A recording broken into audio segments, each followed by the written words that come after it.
नमस्कार, मैं आश्रुति और आप देख रहे हैं नेक्स्ट 9 न्यूज। बात करेंगे बिहार को लेकर। 2025 में बिहार में विधानसभा चुनाव है।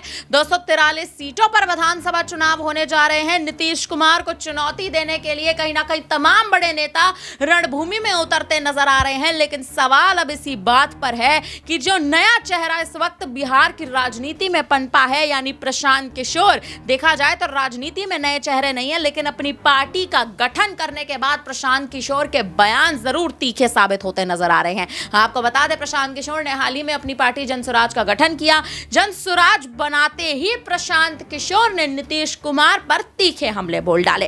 कहते नजर आए प्रशांत किशोर के नीतीश कुमार जब तक अपनी जनता को ही नहीं संभाल सकते तो सरकार क्या संभालेंगे। नीतीश कुमार कहीं ना कहीं अपने मंत्री पद से, मुख्यमंत्री पद से ही खुश नहीं है, तो एनडीए के साथ आखिर किस तरह से काम करते नजर आएंगे। और कहीं ना कहीं प्रधानमंत्री मोदी पर बड़े बयान देते प्रशांत किशोर नजर आए हैं। साफ तौर पर आपको याद दिला दें कि भारतीय जनता पार्टी के साथ एक समय पर प्रशांत किशोर शामिल हुआ करते थे, बीजेपी के मुख्य कार्यकर्ता कहलाया करते थे। लेकिन उसके बाद प्रशांत किशोर ने बिहार की राजनीति में एंट्री की और आज प्रशांत किशोर अपनी नई पार्टी का गठन करके बैठे हैं। अब सवाल इस बात पर है कि प्रशांत किशोर जो चिराग पासवान पर दांव चलने का प्रयास कर रहे हैं, क्या एनडीए में आने वाले समय में खटपट देखने को मिल सकती है? इसी पर एक छोटा सा सवाल लेंगे। मनीष हमारे साथ मौजूद है।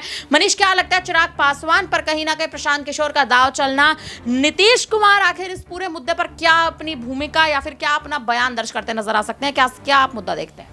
जी बिल्कुल, यहाँ पर देखें तो बिहार विधानसभा चुनाव के लिए जिस तरह से एनडीए के अंदर अभी सीटों की मांग को लेकर कहीं ना कहीं फूट पड़ती हुई नजर आ रही है। आपने देखा कि पिछले कुछ दिनों पहले यहाँ पर एक बयान मैं सुन रहा था यहाँ पर जीतन राम मांझी का। उन्होंने ये कहा कि उनको 25 सीटों यहाँ पर बिहार के विधानसभा चुनाव में चाहिए। यहाँ पर चिराग पासवान की जब बात आती है, चिराग पासवान खुद को सीएम पद के दावेदार के तौर पर देखते हुए नजर आए। लेकिन देखें, अगर थोड़ा सा और पीछे चलें तो यहाँ पर लोकसभा चुनाव के बाद से ही कहीं ना कहीं सम्राट चौधरी और नीतीश कुमार के बीच काफ़ी लंबी अनबन चली सीएम चेहरे को लेकर। और कहीं ना कहीं सम्राट चौधरी ये दावा करते हुए नजर आए कि अपना मुरैठा और बाल तभी हटाएंगे जब तक यहाँ पर नीतीश कुमार को सीएम पद से नहीं हटा देते हैं। लेकिन नीतीश कुमार को सीएम पद से हटा तो नहीं पाए, लेकिन उनको मुरैठा खोलना पड़ा, अपने बाल मुंडवाने पड़े। तो स्थिति साफ है कि नीतीश कुमार जितना मजबूत अपने आप को बिहार की राजनीति में कर चुके हैं, उनसे ज़्यादा मजबूत नेता बिहार की राजनीति में कोई है नहीं। और ऐसे में यही शायद वजह रही होगी कि पिछले 9 सालों में, या माफ़ कीजिएगा, पिछले 18 सालों में यहाँ पर 9 बार सूबे के मुख्यमंत्री बनते हुए नजर आए और 10वीं बार मुख्यमंत्री बनने के ख्वाब नीतीश कुमार देख रहे हैं और जेडीयू को मजबूत करते हुए नजर आ रहे हैं। आप देखिए विपक्ष किस तरह से बिहार में